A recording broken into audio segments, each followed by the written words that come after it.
fact is, we know he doesn't mind Yeah, anyone. but there's still valid point. Sean, I get what you're saying. Basically, what you're trying to say is that dictators generally use the threat of Western imperialism to justify their existence, right? So if you look at The Mugabe atrocities. or you look at, Yeah. right, but there is still some legitimacy to that claim. It is still something we need to consider. However painful it is for you to do so, so for example, right, my objection to Gaddafi is more one that's based on is based on consistency and philosophical values, which I can go into if you guys want to know or not, whatever, right? Oh But yeah, please do once you've done this section. okay, fine, fine, right.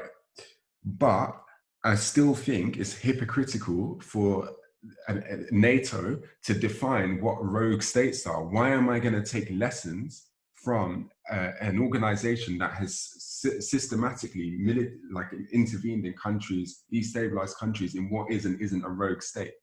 So we still need to use our own judgment in determining who is credible and who isn't. Yeah. Okay, so quickly on that point, before you, because I am intrigued, Tom, as to why it is philosophically and you have any contentions with Gaddafi. Consistent. I want to pick up on the point of consistency because you said that was an issue. And if we are going to speak about consistency, and I, obviously, like I say, I urge you to speak about Gaddafi's inconsistency.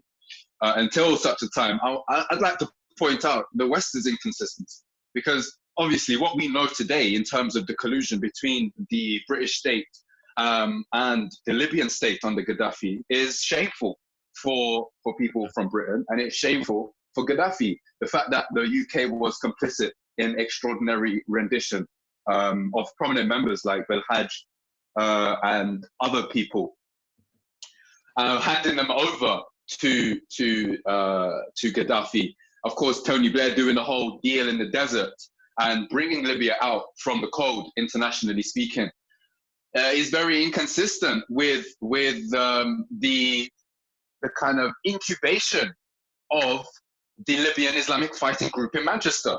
The reality is that we know there were cells of the Libyan Islamic Fighting Group in Manchester for a very long time, which obviously all came to a fore.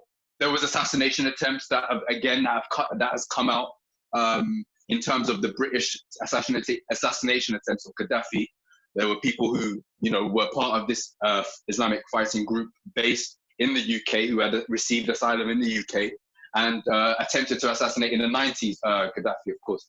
Then moving forward, of course, going to most recently the tragic events of 2011, we know that Abadi, his father, Ramadan Abadi, there was connections with his father in the Islamic fighting group and Manchester and this whole area we're talking about. So where's the consistency? And of course, Abadi, Salman Abadi himself was evacuated due to his nationality from Libya. I don't know what he was doing there, but he was evacuated and brought back. All of this is, again, mainstream. It's verifiable. You can go and check it up, and you can find it in pieces like The Guardian and stuff. The point is, where's the consistency in terms of an international policy of, respecting human rights and, all of the rhetoric that we hear in terms of international standards? Where is that when we look at the relationship between the UK, for example, and Libya prior to the revolution? Oz and I are both, I'd say, pretty passionate critics of our government.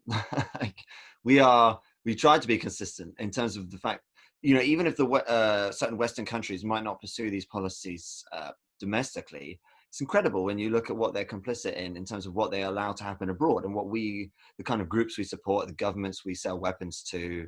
I mean, the UK, I think, is now the second largest arms exporter in the world, after the US, of course. You don't have to lecture us about the iniquity of our own government. We hear you, brother. I just want to say that. Well, for me, my gripe with Gaddafi is that it was okay and sufficient for him to have his own revolution and to install his system. But when other people want to do a similar thing, he claims that they're not entitled to and they don't have the resources or the intellectual capacity, whatever it is, to do that. So why is it okay for Gaddafi to lead his own revolution, but then to deny other people the same right? That's my beef. Exactly. But then you're opening up the door for eternal or kind of eternal revolutions, that cyclical nature of revolutions, which I think is essential. It's a central criticism of the revolutionary mindset that's unchecked.